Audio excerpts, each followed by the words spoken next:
Tony Lewis était un jeune chanteur de R&B qui suivait le sentier de plusieurs musiciens aspirants. J'ai déménagé d'Orlando, en Floride, à Los Angeles, cherchant à chanter le R&B.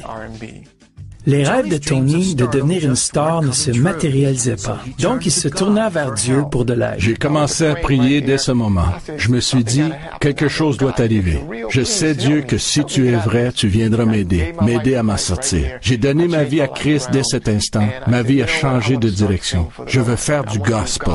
Tony commença une nouvelle carrière comme chanteur gospel. Il pensait que sa vie était sur le bon chemin, et cela jusqu'au soir où il alla chercher son épouse. Je suis allé chercher mon épouse au travail, et quand je me suis approché de l'endroit où elle travaillait, des coups de feu ont commencé à retentir en arrière de moi. La première balle frappa ma jambe à la cuisse et je me suis tourné pour courir. En me retournant, 2 autres balles frappèrent ma jambe. J'ai couru et je suis tombé à côté de ma voiture et soudainement un autre jeune homme est venu de devant de l'auto. Il commença à tirer sur moi.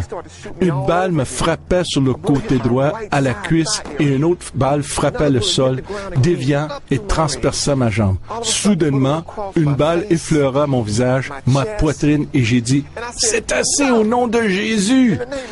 Et un jeune homme se tenait derrière un arbre et il avait une arme pointée vers ma tête. Et j'ai dit, pourquoi? Que je t'ai fait pour que tu tires sur moi comme ça? Tu ne me connais même pas. Qu'ai-je fait? Et sa main a commencé à trembler et il baissa son arme. À ce point, je savais que j'allais mourir. Il y avait trop de sang. Une des balles fracassa une artère principale de Tony. Il mourut vidé de son sang en pleine rue. Sa femme, Griselda, sortit en courant lorsqu'elle entendit les coups de feu cesser. Quand je suis arrivée, il était couché, criblé de balles dans son sang. Voyant les ambulanciers lui faire le RCR à l'intérieur, je demandais si je pouvais entrer, mais ils ne me laissèrent pas parce qu'ils faisaient le RCR, essayant de le ranimer. J'ai commencé à flotter vers les nuages. Ces nuages commençaient à s'ouvrir et à travers ces nuages, j'ai vu cette grande ville. C'était tellement étrange. Mais la ville était si merveilleuse. J'ai vu des couleurs comme je n'ai jamais vu auparavant dans ma vie. Ces couleurs étranges, brillantes, radiantes, sortant de cette grande ville.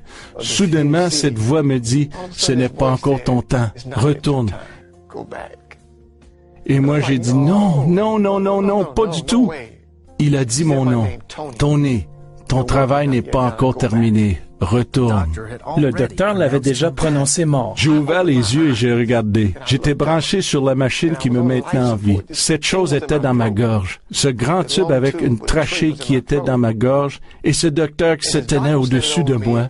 Il était en train de lancer un drap par-dessus ma tête. Mais il échappait le drap et il est sorti de la chambre en courant. Les docteurs et infirmières coururent vers sa chambre. Il me vérifiait. Il ne pouvait pas croire. Il disait, « Tu sais, tu étais mort pendant 30 minutes. » Et normalement, après être mort quelques minutes, il s'attendait à avoir des dommages au cerveau. Tony était vivant, mais le docteur avait de mauvaises nouvelles. Le docteur me disait, « Je m'excuse. Nous avons dû inciser ta gorge immédiatement pour assurer de l'air à ton corps. Donc, nous avons ouvert ta gorge et par accident, nous avons coupé une partie de tes cordes vocales. Donc, ce que l'on peut faire à ce moment est nous pouvons mettre une boîte sur le côté de ta gorge et tu peux parler avec cette boîte. » Et ils lui ont dit qu'il devait peut-être être obligé d'amputer sa jambe gauche. Et malheureusement, l'artère de ta jambe gauche ne fonctionne pas comme elle doit. Elle n'est pas bien placée dans ta jambe. J'étais fâchée contre Dieu parce que j'ai demandé à Dieu, « Pourquoi as-tu laissé quelque chose comme cela arriver à une bonne personne qui essaye de te servir? » Mais Tony dit qu'il s'est tenu sur sa foi en Dieu. J'ai servi Dieu en esprit et en vérité et je crois qu'il va se manifester. Je crois quand Jésus a dit que par ses meurtrissures nous sommes guéris, c'est dans la Bible et je crois qu'il va me guérir et je vais me tenir sur cette parole seulement. Tony pria pour un miracle et dit qu'il le reçut le soir même. Et soudainement, j'ai senti une chaleur entrer dans la chambre. C'est entré dans la chambre, une belle chaleur, et ça touchait ma jambe. Et je l'ai senti monter jusqu'à mon artère. Et j'ai senti comme si les choses se faisaient brasser ensemble dans ma jambe. Et soudainement, c'est monté jusqu'à ma gorge. Tony dit, bien que Dieu a guéri son corps, Dieu travaillait aussi son cœur. Tu dois pardonner. C'est que Dieu disait à mon esprit et je disais, pourquoi dois-je pardonner à ces personnes qui m'ont tiré dessus comme ceci? Et il le dit encore, tu dois pardonner. Et quand il a dit cela, j'ai dit, tu sais quoi? C'est un choix pour moi. Je veux pardonner. Ce n'est pas un sentiment, mais c'est un choix.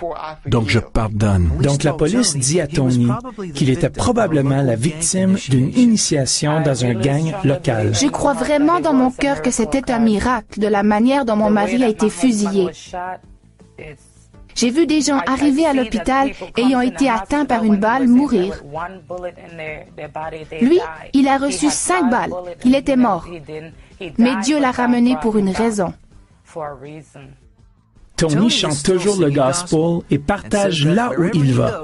Il veut que les gens comprennent la puissance de l'amour de Dieu. Je sais et je crois vraiment. Quand les Écritures disent que même pas la mort peut nous séparer de son amour, je pense à comment il m'a touché, il m'a ramené à la vie, comment il m'a redonné ma joie, ma force.